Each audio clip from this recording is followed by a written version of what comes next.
It happened at 6:47 a.m. on a Tuesday morning in a small-town diner in North Carolina. A young man, probably in his late 20s, was sitting in a booth when an elderly woman walked past his table. She was frail, moving slowly with a cane, tried to get to her usual seat by the window. The young man said something disrespectful. The old woman didn't respond. She just kept walking. But then he did something unforgivable. He stood up and slapped her across the face. Hard, in front of a diner full of people. The woman fell backward. Her cane clattered to the ground. Other customers gasped in horror. The waitress screamed. What the young man didn't know was that this 78-year-old widow was the mother of a Navy SEAL. And that Navy SEAL was about to teach him a lesson about respect that he would never forget. If you believe that justice sometimes comes from the most unexpected places, like and subscribe so you never miss stories about ordinary heroes protecting those they love. Asterisk, asterisk. The woman behind the cane. Her name was Eleanor Davis.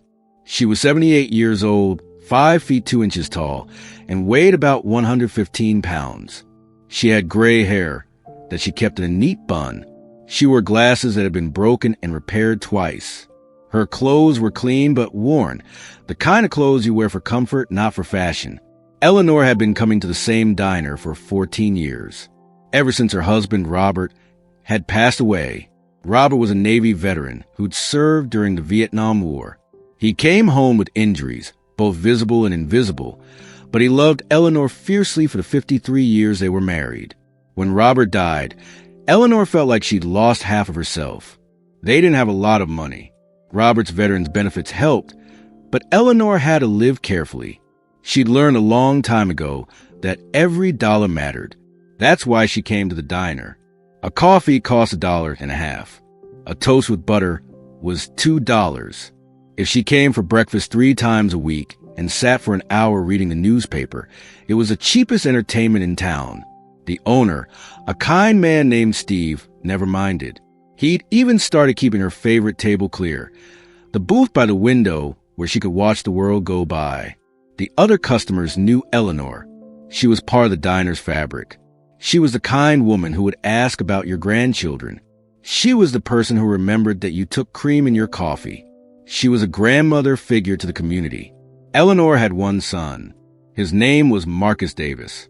He was 52 years old, and he was a Navy SEAL. The Navy SEAL. Marcus Davis hadn't chosen an easy path. At 18, he joined the Navy with a dream of becoming a SEAL, the most elite fighting force in the world. Navy SEALs go through training that breaks most people physically, mentally, and emotionally. Out of every 100 candidates, fewer than 5 actually make it through. Marcus made it through. For 34 years, Marcus had served his country. He'd been on classified missions in places he couldn't talk about. He'd trained other SEALs. He'd worked with special forces from allied nations. He'd seen things that would haunt most people for the rest of their lives. But through it all, Marcus had one constant: his mother, Eleanor.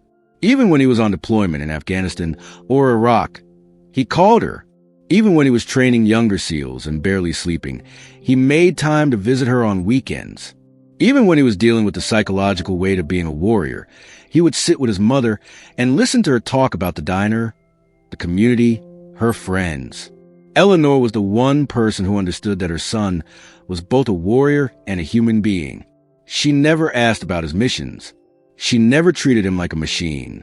She just loved him unconditionally. They had a tradition. Every Tuesday morning, Marcus would call his mother.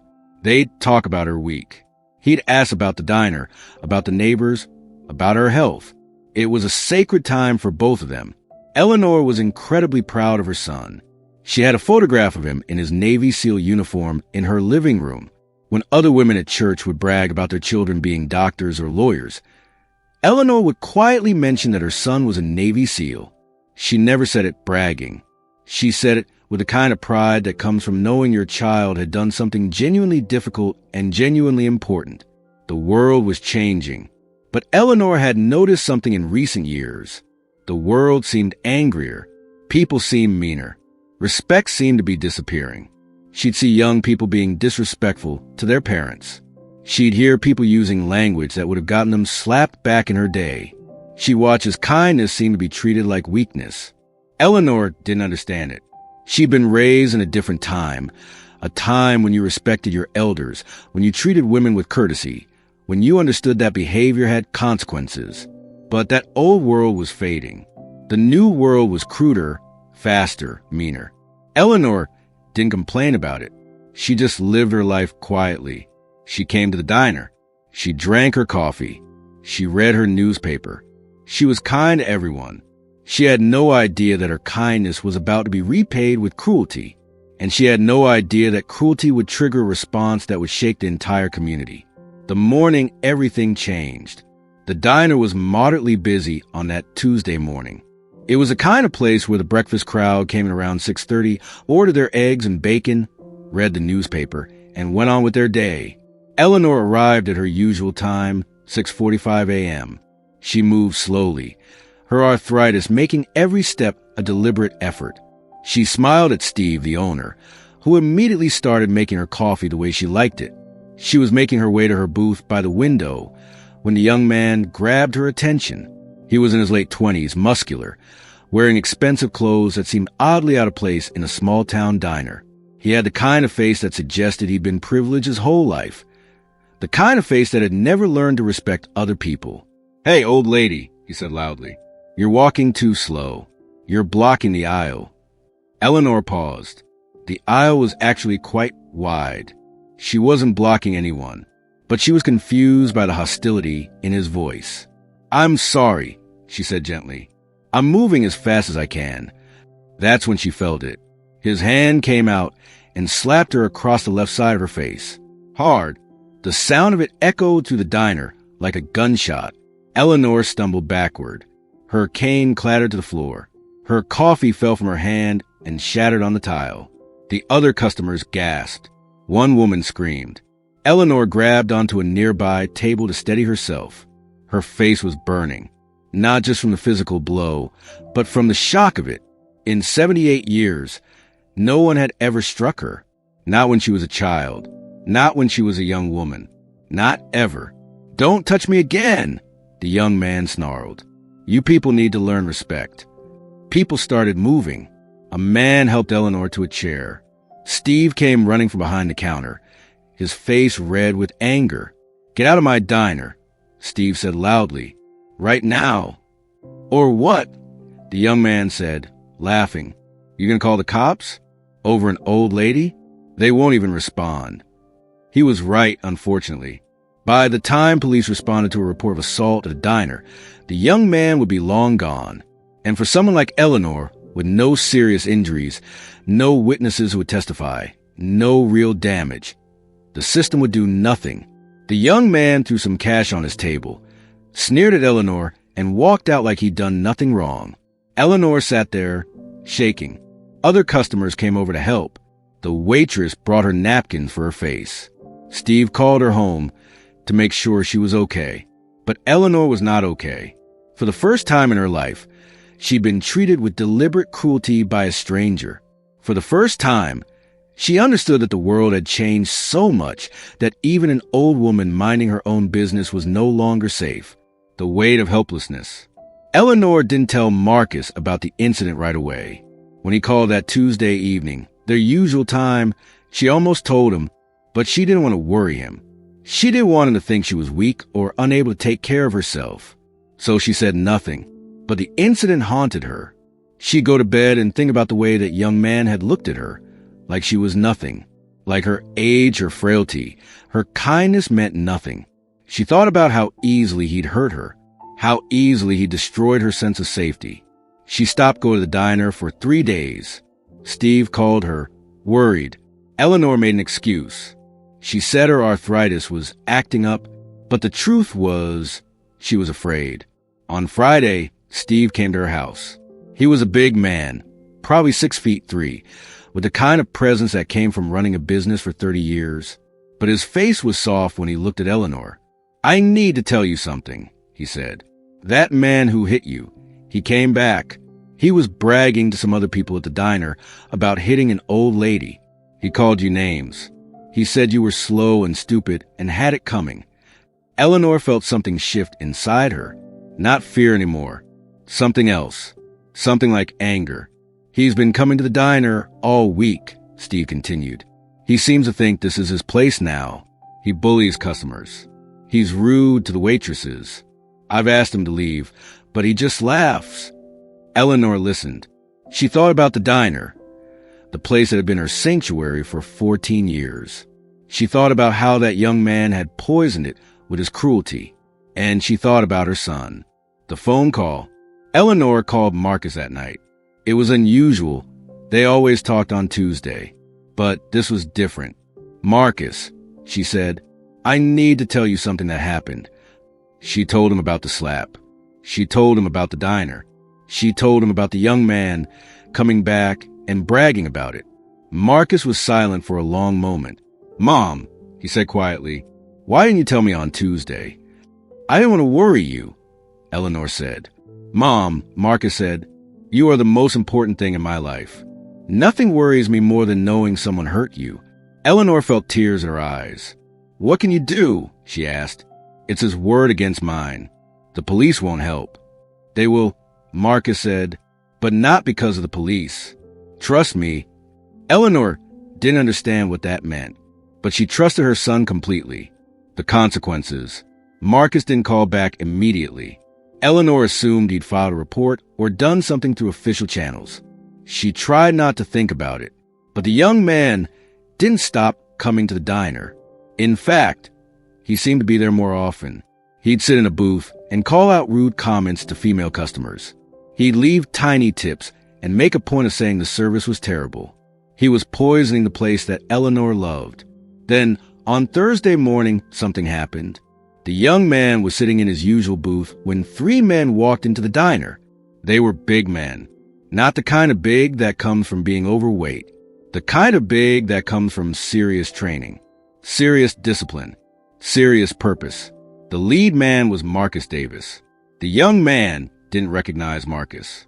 But when Marcus walked up to his table, something in the young man's face changed. He felt it. The presence of someone who was genuinely dangerous. Marcus didn't say much. He didn't have to. You hit my mother, Marcus said. His voice was quiet, but it carried the weight of 34 years of military training. You disrespected her. You came back and bragged about it. The young man's face went pale. Look, man, I didn't. You did, Marcus said, and now you're going to understand what it means to have consequences. Marcus didn't hit him. He didn't need to. He simply sat down across from a young man, and 2 of his SEAL team members sat down at the booth next to him. They didn't say anything.